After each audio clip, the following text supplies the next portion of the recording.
Hello, everybody, and welcome to the Redneck Catholic. There's an old saying that I think it's fair to say is a cliche by now, and that is they don't make them like they used to. People will use this term to refer to all sorts of things, from cars to churches to movies and so on and so forth. Today, we're going to be looking at a particular song known as it's a golden oldie. And a golden oldie is a song that was written typically sometime between the 30s and the mid 60s, is I guess what the range is for that term. And the song, I think, really gets at the heart of what masculinity is about and what it means to be a man.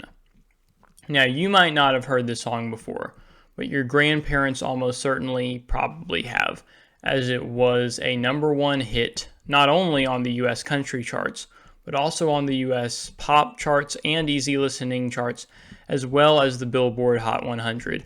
And it reached number 2 on the UK single charts as well. So definitely a very popular song in its day, which was 1961. The song is known as Big Bad John. Before I get started, I'm going to give a little bit of a historical introduction to the song. Before I do, though, please like this video and subscribe to my channel, as it helps me to grow and helps me to reach more people.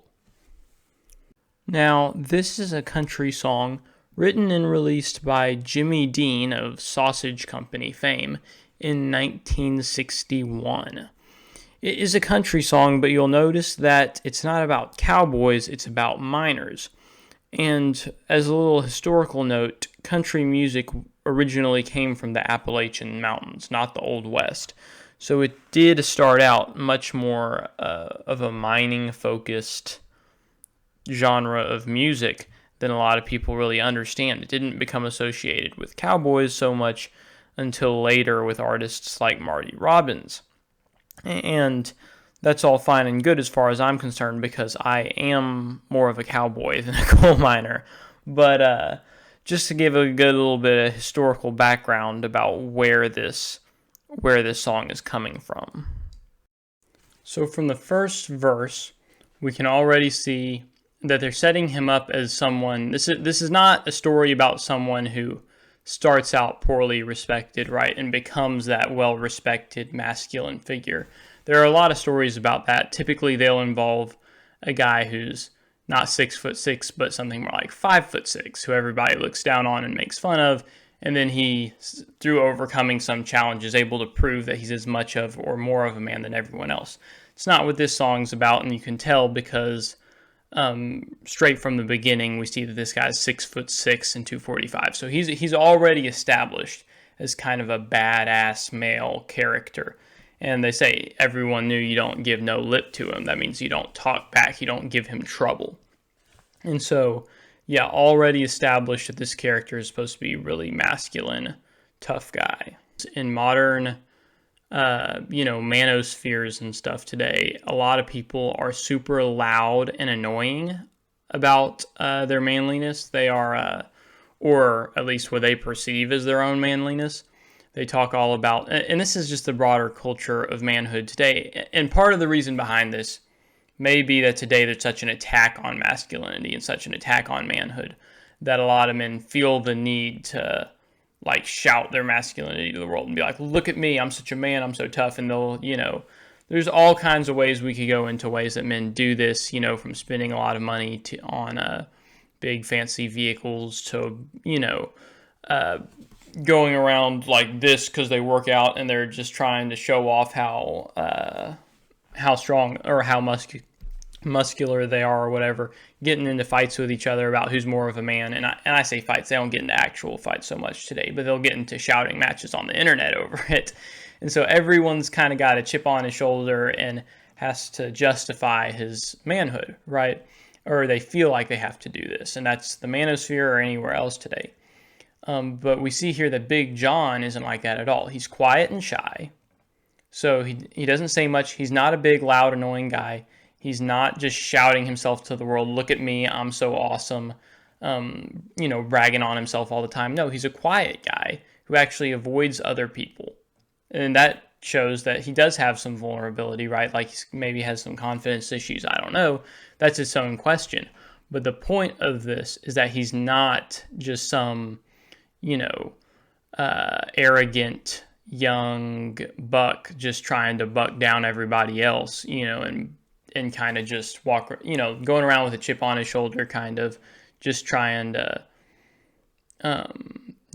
prove to everybody else how much of a man he is. No, he's a quiet guy who's just doing his job at the mine, and he's not trying to prove anything to anyone, because after all he says to anybody is hi.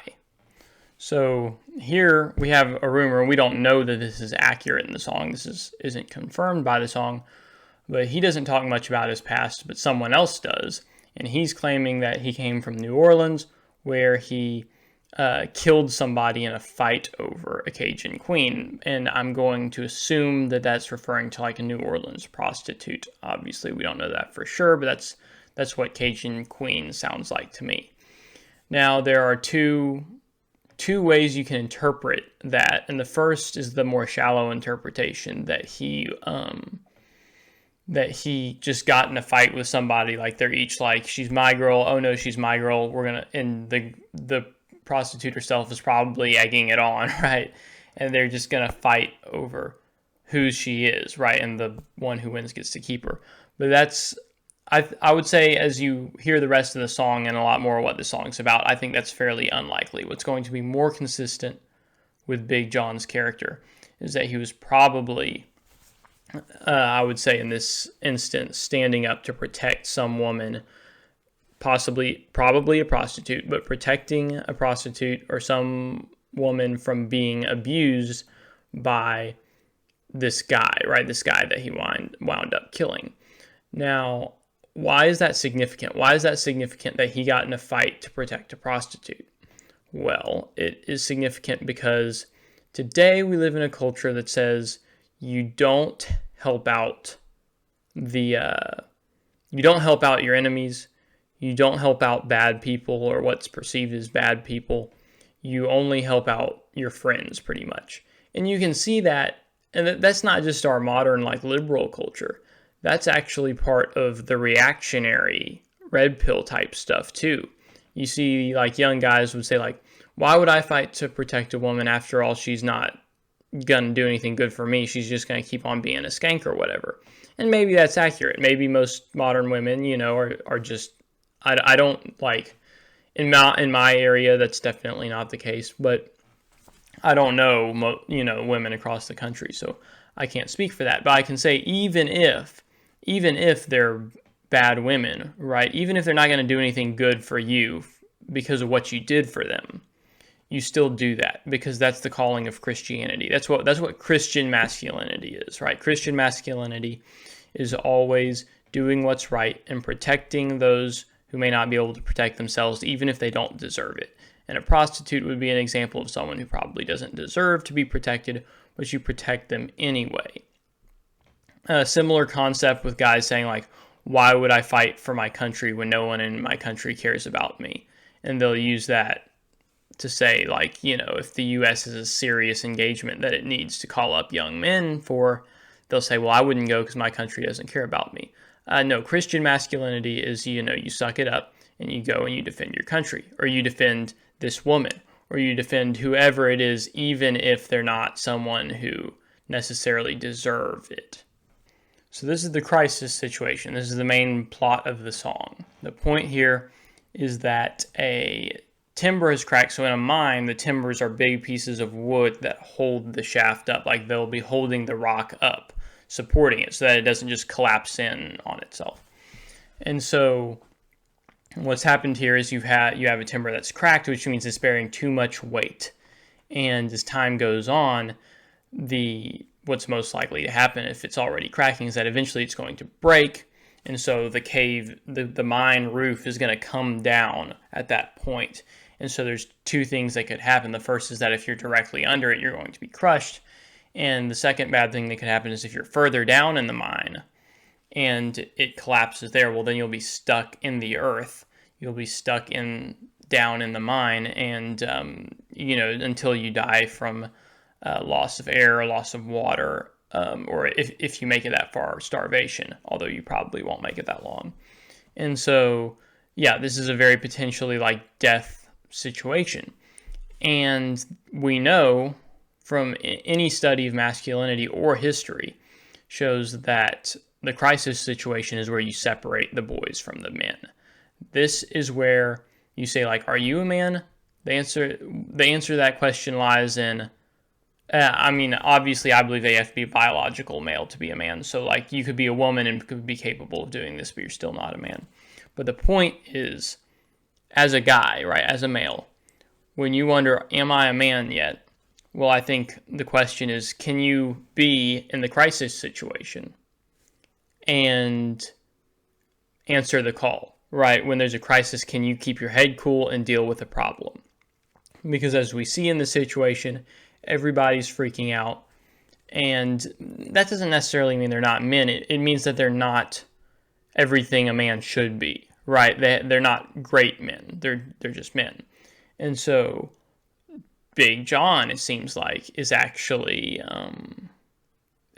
responding to this crisis situation. I haven't said what he's done yet, but while everyone else is just freaking out, he's ready to go. And that's where you need to be, right? That's almost step one. I mean, there's a million things I could cite as step one to becoming a man. But one of those things that I could cite is going from the mindset of something's bad, so I'm going to freak out, to something's bad, so I'm going to fix the problem.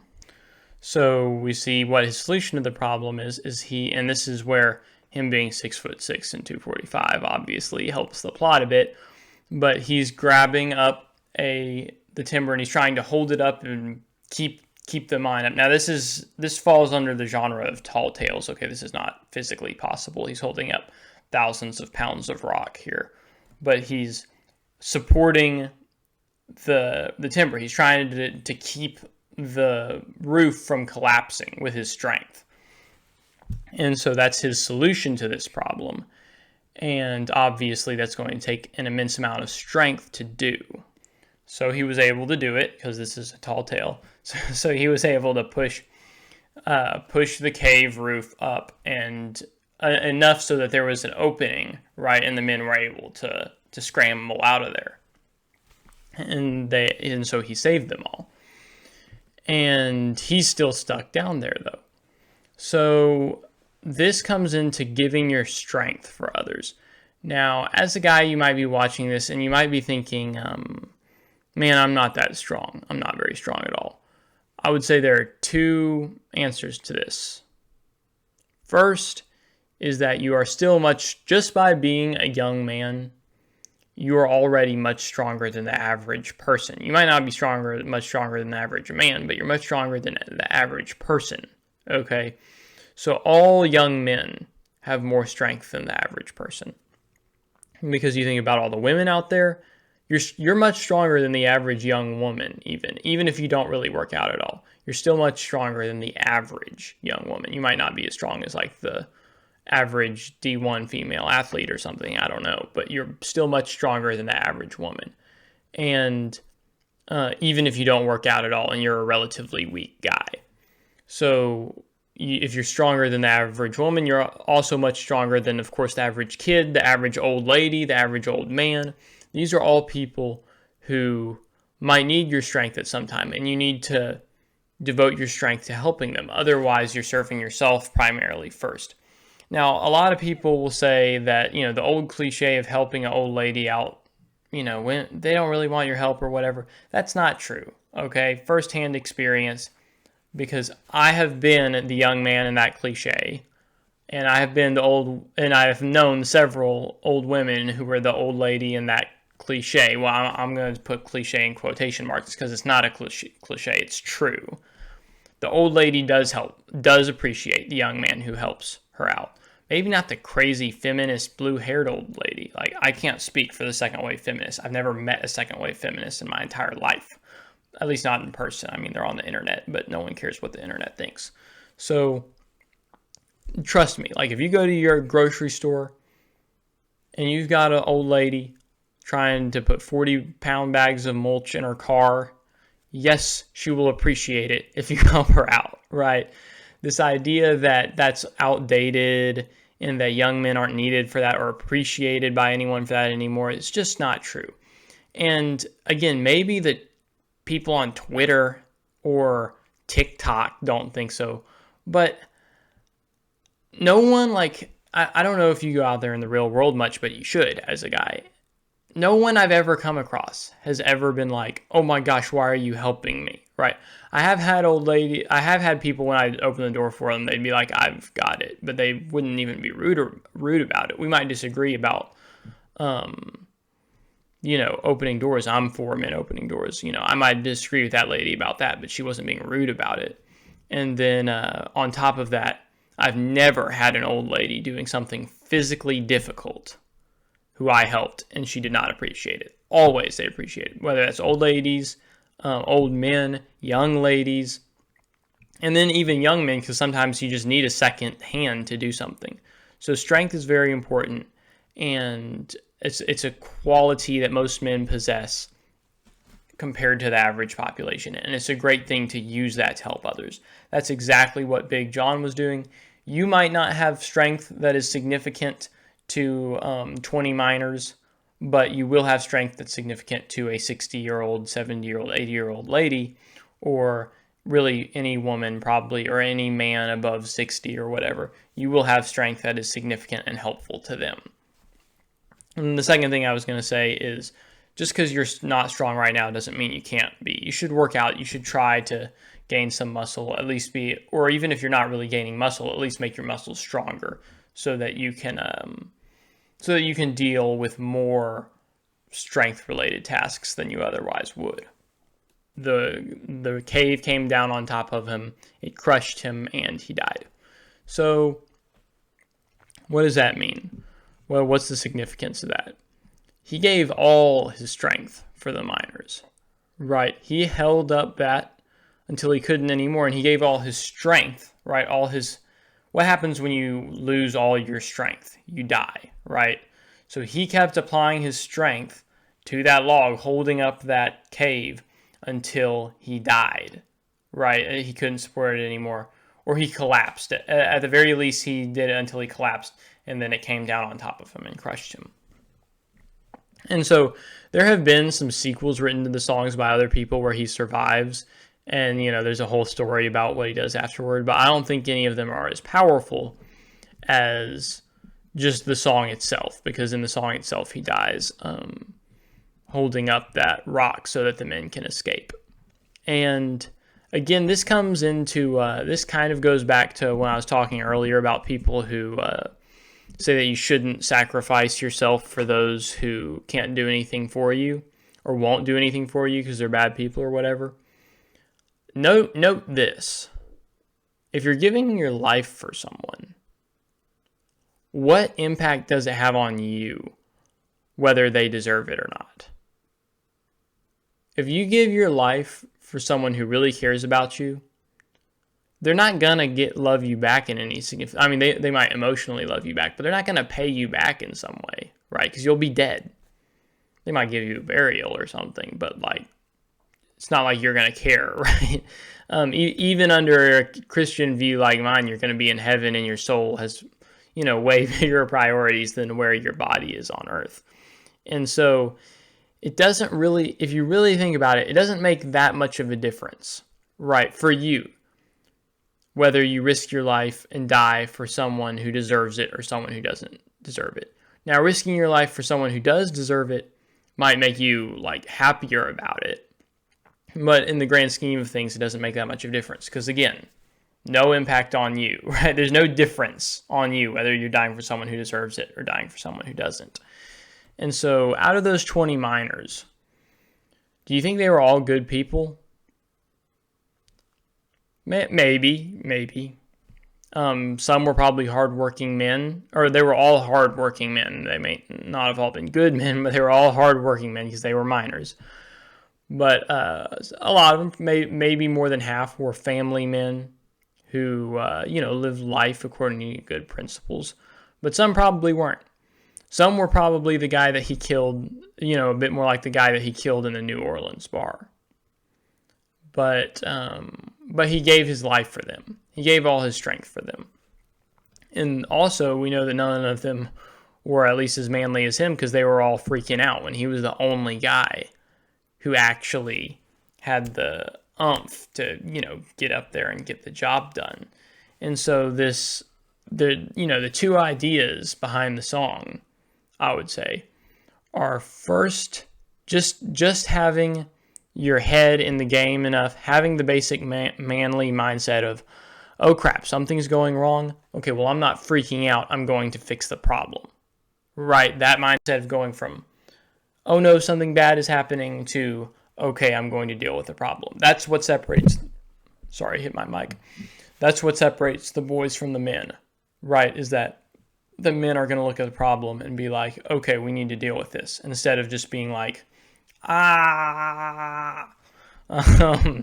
So that's the first thing. The second thing is being willing to completely give yourself for the sake of others, and understand that they might not all be great people. They might not all deserve it. Because remember, Jesus Christ died for all of us. But how many of you watching this think that you really deserved him dying for you?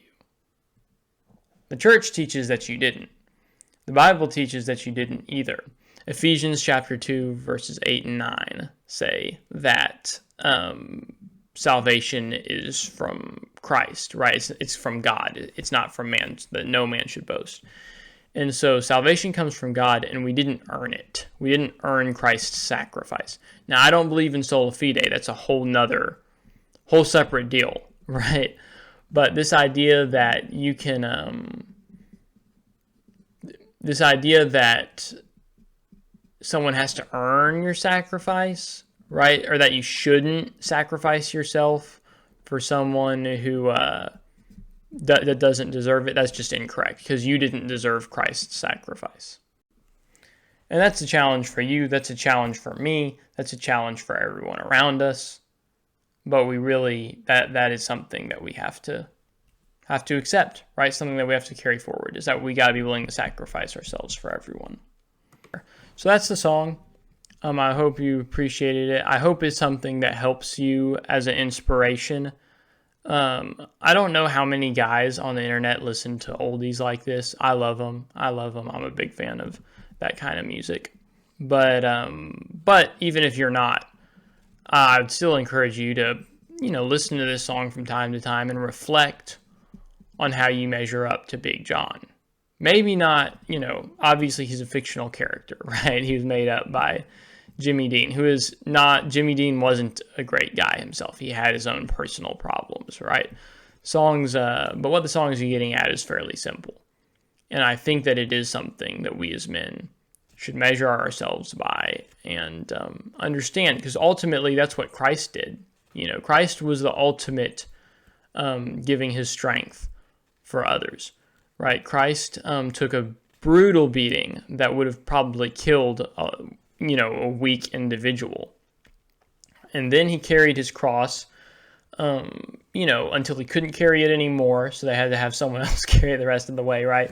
And after that, he had to hold himself up on a cross while he's crucified to it, and eventually died through I believe it's called asphyxiation. I might be wrong on that. But basically, he lost oxygen, right? Because as he's holding himself, he can't even breathe. And so eventually he died from that, obviously with nails going through his hands or his wrists. He just had to go through physical torment, right? Physical torment for the last day of his life. And he just had to keep on going, keep on giving every ounce of strength he had until he had no strength left and he died. And that's manhood, right? That's the epitome of manhood. And so that should be a goal that we all have. Of course, to begin with, you're not necessarily going to give up your life, and many of us may not ever give up our lives. Probably most of us won't, just because 21st century America is a very safe place, despite how bad things look on the internet. And so just being able to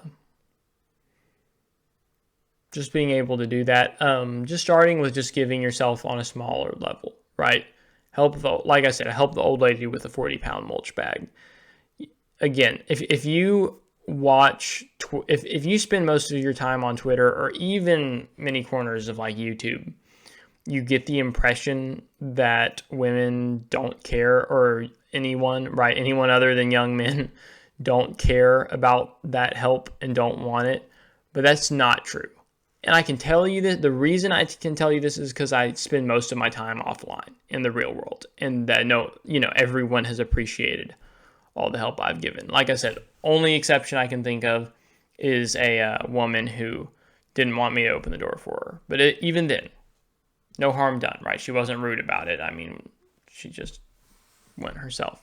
So it's fine, That's all I got for today, though. So, like always, going to end this video with a prayer. In the name of the Father, and the Son, and the Holy Spirit. Amen. Lord, thank you for the gift of our manhood, our masculinity, and our strength. Please help us to use these qualities to help others. And for all those who find themselves in between boyhood and manhood, struggling to make it all the way to being a man. And I'm a little bit in this camp myself because I'm 18 years old and I'm not a full-grown man yet. But I pray that you help us all to get there.